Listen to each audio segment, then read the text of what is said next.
Welcome to this explainer. Today, we're going to trace the absolutely fascinating evolution of the ancient Egyptian deity Sobek. We're going to completely shift our understanding of him, moving from this idea of a simple, lurking river monster to recognizing him as a remarkably complex cosmic force.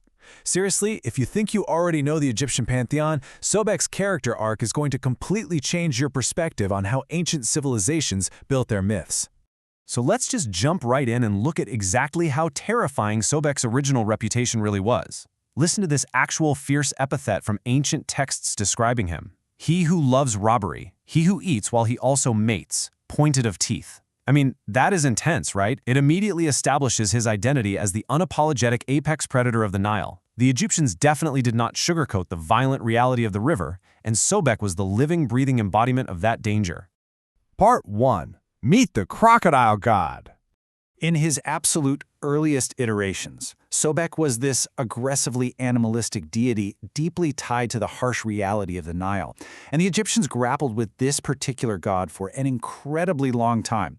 We are talking about continuous worship from the Old Kingdom all the way through the Roman period. That's over 3 millennia. This vast expanse of time gave Sobek incredible room to evolve as a character in their mythology, absorbing new traits and meanings as the Egyptian civilization itself transformed. It's really interesting because early pharaohs actually wanted to harness this aggressive power. Take a look at spell 317 from the Old Kingdom pyramid texts. It praises the pharaoh King Yunus as the literal, living incarnation of the crocodile god. The spell even goes on to boast that the king will eat, mate, and dominate just like the beast itself. These early rulers eagerly harnessed that untamed, aggressive energy, linking their own earthly supremacy directly to the unmatched ferocity of the crocodile. Moving on to Part 2, Beast to Royal Protector. As we transition into the Middle Kingdom, specifically under the 12th dynasty pharaoh Amenemhat III, Sobek's raw, unbridled power gets formally co-opted and refined for the concept of divine kingship. So, how did they pull off this massive PR makeover? Well, first, Sobek gets fused with Horus, the falcon-headed god of divine kingship.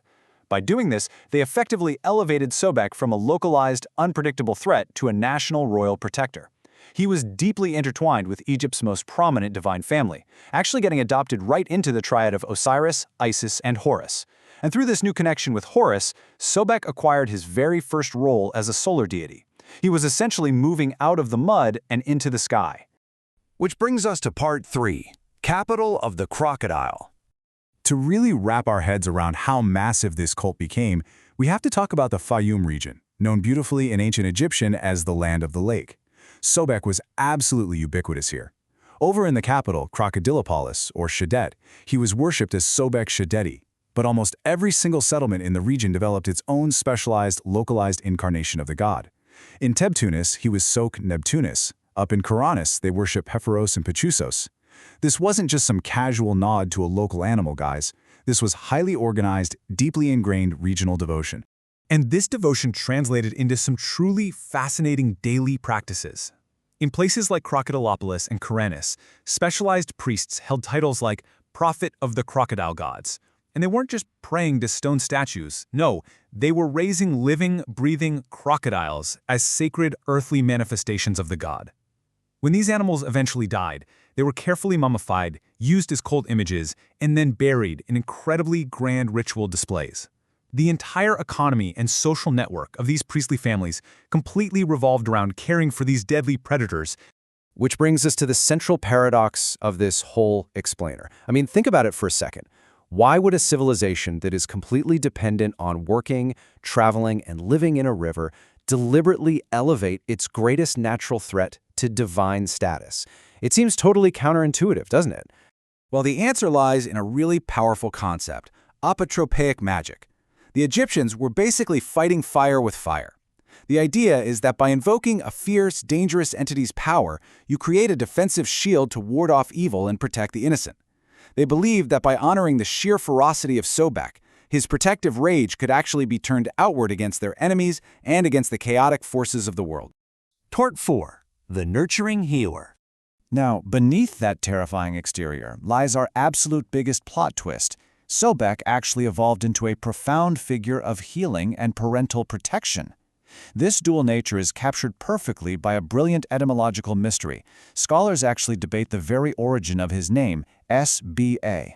Some argue it comes from the verb sbok, meaning to impregnate, highlighting his role as a creator of life and fertility. But others suggest it comes from the verb sbq, meaning to unite. And why does that matter?